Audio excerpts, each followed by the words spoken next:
بسم اللہ الرحمن الرحیم۔ السلام علیکم۔ انسانی تہذیب میں آئینے کا کردار کہیں دولت کی نشانی، کہیں خوف کی علامت۔ انسانی صدیوں سے آئینوں کا استعمال کرتا آ رہا ہے، کبھی مستقبل کا حال جاننے کے لیے، کبھی کسی کو ڈرانے کے لیے اور کبھی کسی سے سچ اگلانے کے لیے۔ کبھی آئینہ دولت کی نشانی ہے، کبھی بدقسمتی کی علامت ہے سمجھتے ہیں، لیکن جب بات آئینے پر آتی ہے تو بہت کچھ ایسا بھی ہے جیسے آنکھیں دیکھ نہیں سکتی۔ آئینہ یقینی طور پر کچھ خاص ہی ہے، یہ ہمیں اپنے کو یا کسی اور کو دیکھنے کا موقع فراہم کرتا ہے۔ یہ ہمیں موقع دیتا ہے کہ ہم اپنے چہرے کو پرکشش بنائیں، کسی اہم تقریب کی تیاری کریں یا پھر اندھیرے میں اس سے ڈر جائیں۔ تقریباً 1000 برس تک مستقبل کی پیش گوئیوں اور سچائی کی تلاش کے لیے آئینے کا استعمال کیا گیا۔ کچھ دولت مند خاندان اپنی دولت کی نمائش کے لیے وینس کے شیشوں کا سہارا لیتے ہیں۔ آئینوں کے بارے میں بہت کچھ ایسا بھی ہے جو نظر نہیں آتا۔ اگر آپ آئینوں کو اچھی طرح استعمال کرنا جانتے تو آپ کو معلوم ہوگا تو کام کی چیز بھی ہے، اور اس کا دانتوں پر لگی لپسٹک کو ختم کرنے کے علاوہ ابھی استعمال ہو سکتے ہیں۔ دوستو،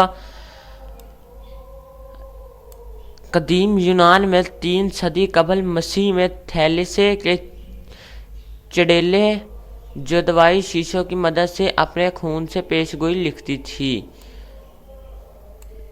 چین میں آئینوں کو قمری توانائی کو قابو میں لانے کے لیے استعمال کیا جاتا تھا۔ کہا جاتا ہے کہ چین میں ایک شاہسار جادوئی آئینے کی مدد سے بادشاہت مل گئی تھی۔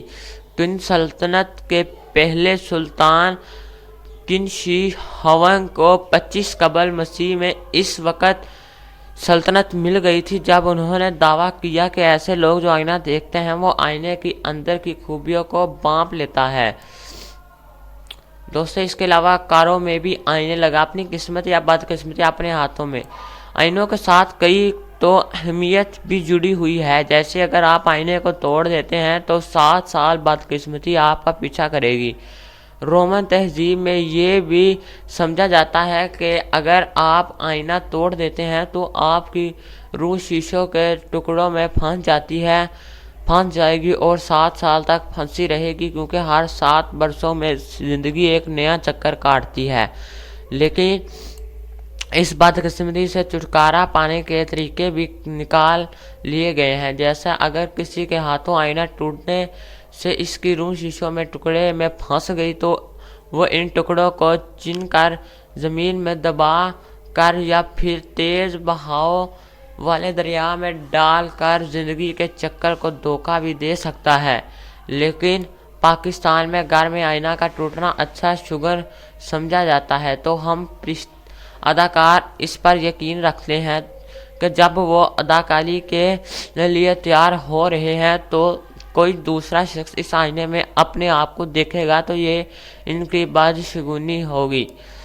دوستو، یہ آئینے کے بارے میں آج ہم بات کر رہے ہیں، اور تھیئٹر کے سٹیج پر آئینوں کی موجودگی کا انتہائی برا سمجھا جاتا ہے، کیونکہ اگر وہ ٹوٹ گئے تو ہم پرست اداکار شاید سٹیج کو چھوڑ ہی جائیں، کیونکہ وہ سمجھتے ہیں کہ آئینہ بدروح کے گزرا ہے۔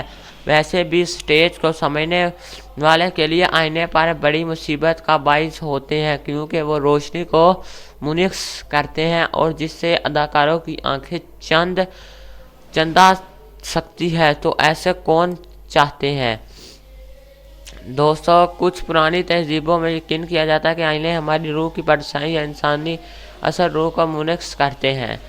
دوستو، آئینہ ہماری اب زندگی میں بہت ہی اہمیت رکھتا ہے۔ اگر ہم کسی تیار ہونے جاتے ہیں تو آئینے کو دیکھتے ہیں، اگر ہم کسی کام سے جاتے ہیں تو آئینے کو دیکھتے ہیں۔ تو دوستو، یہ تھی ہماری آج کی ویڈیو، اور ویڈیو پسند ہے تو لائک کریں اور ہمیں کمنٹ سیکشن میں بتائیں کہ آپ میں سے کون آئینہ سب سے زیادہ یوز کرتا ہے۔ تو ملتے ہیں اگلی ویڈیو میں، اپنا خیال رکھیے گا، اس وقت تک کے لیے اللہ حافظ۔